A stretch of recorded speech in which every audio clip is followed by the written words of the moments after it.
Hello students, maths online coaching में आपका स्वागत है। आज अपने इस वीडियो में मैं आपको कैपिटल अकाउंट कैसे बनता है और रिवाइज बैलेंस शीट कैसे बनती है, ये दोनों टॉपिक समझाने जा रहा हूँ। इससे पिछले वीडियो में मैंने आपको रीवैल्यूएशन अकाउंट के बारे में बताया था, रीवैल्यूएशन अकाउंट कैसे बनता है, और उसके संबंध में मैंने कुछ आपको क्वेश्चंस भी दिए थे और ये भी बोला था कि वो क्वेश्चंस अभी कंप्लीट नहीं हुए हैं। आपने रीवैल्यूएशन अकाउंट बना करके उनके बाद कैपिटल अकाउंट और बैलेंस शीट बनाने के लिए स्पेस भी छोड़ना है। तो उम्मीद है आपने बिल्कुल ऐसा ही किया होगा। आज हम उन क्वेश्चंस को कंप्लीट कर रहे हैं, यानी उसमें कैपिटल अकाउंट कैसे बनेगा और बैलेंस शीट कैसे बनती है, रिवाइज बैलेंस शीट।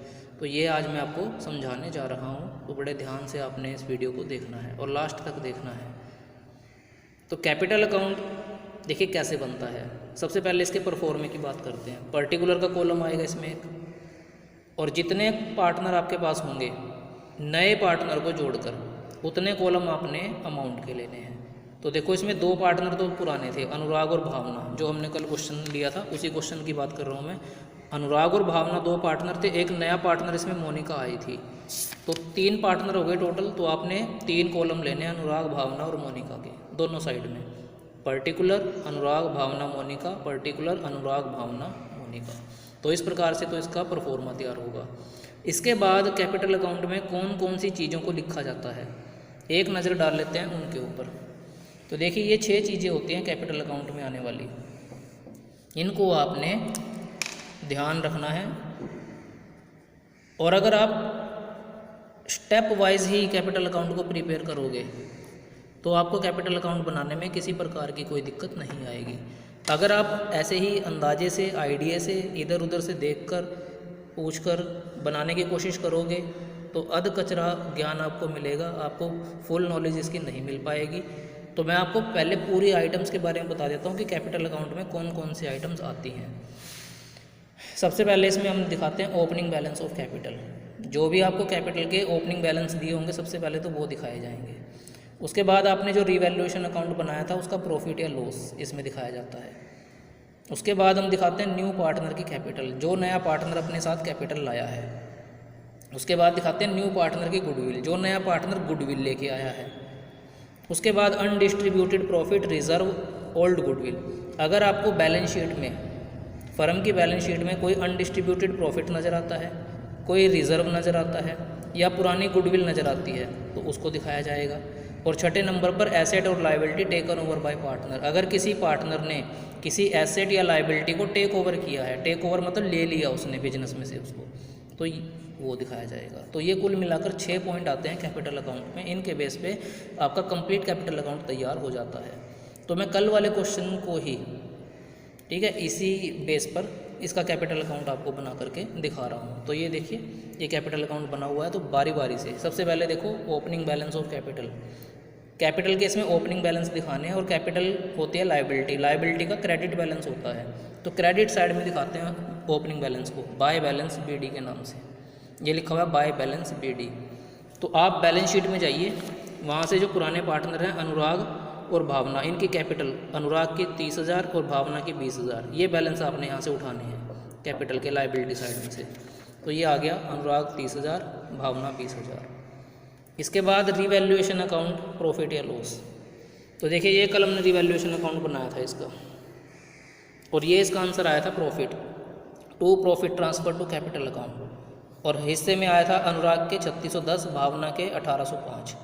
तो ये आपने प्रॉफिट ट्रांसफ़र करना है। तो देखो ये डेबिट साइड में आया था कल, तो इधर क्रेडिट साइड में इसको ट्रांसफ़र करेंगे। और प्रॉफिट क्रेडिट साइड में आते हैं क्योंकि इससे कैपिटल इंक्रीज़ होती है। तो ये देखो यहाँ पर बाय रिवैल्यूएशन अकाउंट, ये प्रॉफिट यहाँ पर इसने ट्रांसफ़र कर दिया, रिवैल्यूएशन अकाउंट के नाम से ट्रांसफ़र होगा ये। तो अनुराग में 3610, भावना में 1805, जितना जितना इनके हिस्से में आया था उतना उतना इनके कॉलम में दिखा देंगे। मोनिका में डैश रहेगा, कैपिटल वाले कॉलम में भी और इसमें भी। तो इस प्रकार से ट्रांसफ़र किया। अगर लॉस होता बाय द वे, लॉस इधर आता क्रेडिट साइड में, उसको हम डेबिट साइड में ट्रांसफ़र करते हैं इस तरह से।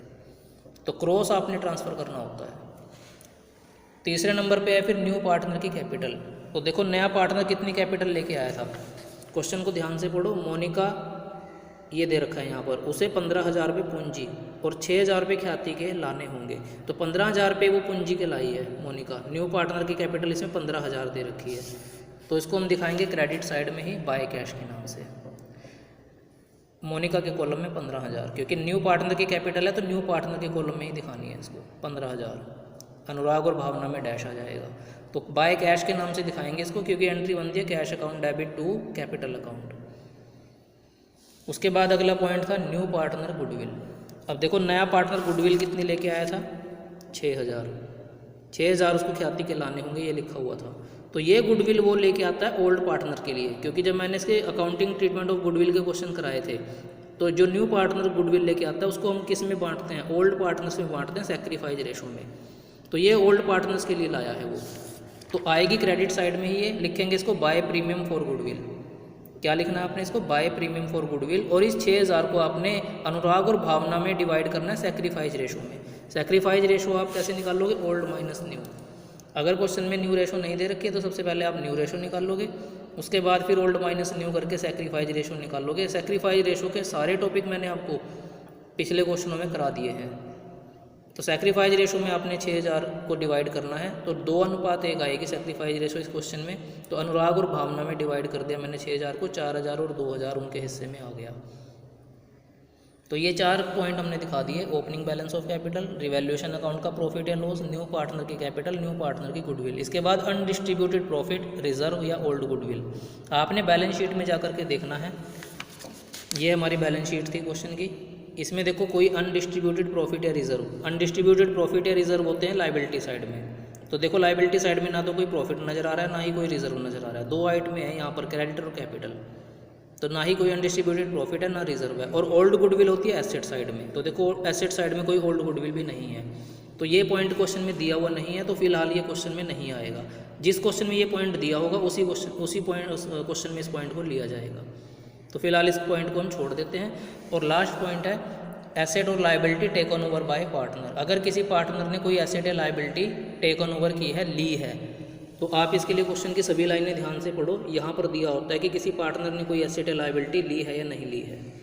तो देखो इस पॉइंट में किसी पार्टनर ने कोई एसेट लाइबिलिटी नहीं ली, इसमें भी नहीं ली, इसमें भी नहीं है, इसमें भी नहीं है, इसमें भी नहीं है। ठीक है, तो ये पॉइंट भी क्वेश्चन के अंदर दिया हुआ नहीं था। हाँ, एक पॉइंट इसमें यहाँ जरूर दे रखा है गुडविल का, कि ख्याति की आधी राशि साझेदारों द्वारा निकाल ली जाएगी। तो ओल्ड पार्टनर्स ने अपनी गुडविल की आधी अमाउंट निकाल ली है। तो जो हमने ये गुडविल इनके हिस्से में ट्रांसफ़र की है 4,000 और 2,000, इसको ये निकाल लेंगे। अनुराग 4,000 का आधा 2,000 और भावना 2,000 का आधा 1,000, ये विड्रॉ कर लेंगे अपनी गुडविल को। तो इस पॉइंट को हम दिखाएंगे डेबिट साइड में, टू कैश के नाम से, टू कैश अकाउंट, क्योंकि एंट्री बनती है old partner capital account debit to cash account. तो पार्टनर कैपिटल अकाउंट में डेबिट साइड में पोस्टिंग करेंगे टू कैश के नाम से। तो कितनी राशि निकाल ली इन्होंने, अच्छा ख्याति की राशि निकाल ली, आधी नहीं निकाल ली, पूरी राशि निकाल ली, आधी नहीं लिखा हुआ इसमें। तो फुल राशि निकाल ली है। तो जितने जितने इनके हिस्से में आया, 4,000 इसके हिस्से में आया तो 4,000 निकाल लिए, 2,000 इसके हिस्से में आए तो 2,000 निकाल लिए। तो इधर आपने 4,000 और 2,000 का अमाउंट फिल करना है। तो ये 5th और 6th पॉइंट क्वेश्चन के अंदर गिवन नहीं थे, तो इन्हीं के बेस पे हमने क्या करना है, अब आंसर निकाल लेना है। आंसर आपको निकालना आता है। आपने क्या करना है, अनुराग, भावना और मोनिका तीनों का अलग अलग बैलेंस सीडी निकालना है। तो लिखेंगे 2 बैलेंस सीडी, और आंसर किधर की तरफ आता है, जिधर का टोटल आपका कम होता है। तो अनुराग का देखो, अनुराग का निकाल के दिखा रहा हूँ मैं। इधर का टोटल बनेगा 30,000 प्लस 3 33 प्लस 4 37,610, और डेबिट में है सिर्फ 4,000। तो 37,000 में से 4,000 गए, 33,610 इसका बैलेंस सीडी आएगा। तो इधर का टोटल कम है तो आंसर इस तरफ आएगा डेबिट में। ऐसे ही आप भावना का निकाल लोगे, ऐसे ही मोनिका का निकाल लोगे। तो ये बैलेंस सीडी आ जाएंगे तीनों के, न्यू कैपिटल आ जाएगी तीनों की, दोनों साइड का टोटल कर देंगे फिर लास्ट में। ये अकाउंट आपका प्रिपेयर हो गया कैपिटल अकाउंट। तो इस बेस पे आपने कैपिटल अकाउंट प्रिपेयर करने हैं। इसके बाद आ जाती है बारी बैलेंस शीट की। तो बैलेंस शीट मैं आपको एक बार पहले भी बता चुका हूँ कि बैलेंस शीट कैसे बनती है। पुरानी बैलेंस शीट को देखकर आपने नई बैलेंस शीट तैयार करनी होती है, कि पुरानी बैलेंस शीट में जो भी चेंजेस आ रहे हैं उसके आधार पर। तो पुरानी बैलेंस शीट को देखते हुए ही, देखो पुरानी बैलेंस शीट ये पड़ी है आपकी, तो मैं सबसे पहले इसकी एसेट साइड प्रिपेयर कर रहा हूँ। तो एसेट साइड में देखो सबसे पहले नंबर पर कैश है, कैश 1200 है। तो सबसे पहले यहाँ पर देखो इसने कैश की कैलकुलेशन की है। तो कैश में आपने क्या करना है, 1200 कैश था, नया पार्टनर कितना कैश लेके आया है, नया पार्टनर गुडविल के लाया 6,000 और पूंजी के लाया 15,000, टोटल 21,000 कैश लेके आया नया पार्टनर। तो 21,000 इसमें प्लस कर दो 1200 में, तो ये बन जाएगा 22,200। उसमें से उन्होंने 6,000 रुपये निकाल भी लिए गुडविल के, तो 6,000 इसमें से दोबारा माइनस कर दो, तो 22,200 में से 6,000 गए, 16,200 नया कैश आएगा। तो ये आपने कैश इन हैंड में शो करना है। इसके बाद डेटर्स 9700 रुपये के थे, तो डेटर्स के ऊपर हमने देखो एक प्रोविज़न बनाई थी 5%, और ये प्रोविज़न हमने यहाँ पर दिखाई थी 485। तो डेटर्स में से प्रोविज़न क्या हो जाती है, लेस हो जाती है। 9700 में से 485 को लेस कर दीजिए, तो ये आ जाएगा 9215। इसके बाद स्टॉक दिया हुआ है आपको 20,000 का, और स्टॉक में देखो यहाँ पर 10% की कमी की गई थी, स्टॉक को 10% कम किया गया था, ये लिखा हुआ था। तो 20,000 में से 10% इसका जो भी कम किया गया था स्टॉक 2,000 का, ये लेस कर दो, तो 20 में से 2 गए 18,000 का स्टॉक रह जाएगा। इसी प्रकार से प्लांट एंड मशीनरी 35,000 थी, प्लांट एंड मशीनरी को भी 10% कम किया गया था, तो 35,000 का 10% 3500 बना था ये, तो 35,000 में से 3500 माइनस करके 31,500 आ जाएगा। यानी जो एसेट की वैल्यू इंक्रीज़ हो रही है उसको इंक्रीज़ करना, अगर डिक्रीज़ हो रही है तो डिक्रीज़ करना है।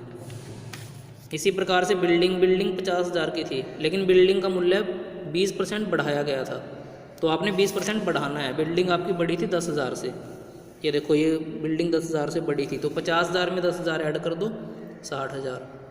तो ये टॉपिक आपको ऑलरेडी कराया जा चुका है। इसी प्रकार से आप लाइबिलिटी साइड में क्रेडिटर 65,900 थे, इसमें कोई चेंज नहीं था 65,900। जिस एसेट या लाइबिलिटी में कोई चेंज नहीं होगा उसकी आपने पुरानी वाली वैल्यू ही, पुरानी बैलेंस शीट वाली वैल्यू ही इसके अंदर दिखानी है। उसके बाद आप देखिए कैपिटल थी, कैपिटल अनुराग और भावना की थी, ये पुरानी कैपिटल है। आपने नई कैपिटल जो आपने ये बैलेंस शीट निकाले हैं, ये वाले, ये तीनों की नई कैपिटल है, ये वाली कैपिटल दिखानी है यहाँ पर। अनुराग, भावना, मोनिका, देखो 33,610, 21,805 और मोनिका की 15,000, तीनों का टोटल 70,415। और एक एडजस्टमेंट और थी इसमें, 1,400 रुपये के विनियोग खातों में लेने हैं जो चिट्ठे में नहीं दिखाए गए थे, बैलेंस शीट में नहीं दिखाए गए थे। तो अब ये 1,400 रुपये की इन्वेस्टमेंट बैलेंस शीट में दिखानी है। एसेट होती है, एसेट साइड में दिखाएंगे, इन्वेस्टमेंट 1,400। तो कैसे बनाई हमने बैलेंस शीट, ये जो एसेट इंक्रीज़ हो रही हैं उनको इंक्रीज़ कर दिया, जो डिक्रीज़ हो रही हैं जिनके मूल्य में कमी आई है उनको कम कर दिया। कैपिटल आपने नए वाली दिखानी है, कैश में आपने जो नया पार्टनर कैश लेके आया वो उसके अंदर प्लस करना है, पूंजी लेके आया वो गुडविल लेके आया, ठीक है, इस प्रकार से। और फिर लास्ट में आपने बैलेंस शीट के दोनों साइडों का टोटल करके देखना है, टोटल आपका इक्वल आएगा। देखो इसमें 1,36,315, 1,36,315 आ रहा है, तो दोनों साइडों का टोटल इक्वल है। अगर टोटल इक्वल आ जाता है तो क्वेश्चन आपका बिल्कुल सही है। अगर टोटल इक्वल नहीं आया तो कुछ ना कुछ मिस्टेक हो गई है, कोई आइटम लिखने से रह गई होगी या कोई आइटम आप ऐड या लेस करना भूल गए हैं। तो क्वेश्चन को दोबारा से रिवाइज करो, देखो उसको, गलती को ढूंढो, तो आपको क्वेश्चन बिल्कुल सही मिल जाएगा, यानी आपका क्वेश्चन बिल्कुल सही हो जाएगा। तो उम्मीद है आपको ये पॉइंट्स, ये टॉपिक समझ में आए होंगे। कैपिटल अकाउंट कैसे बनता है, बैलेंस शीट कैसे बनती है। अगर फिर भी किसी स्टूडेंट को कोई इसमें डाउट है तो वो मुझसे कांटेक्ट करके अपना डाउट क्लियर कर सकता है। धन्यवाद।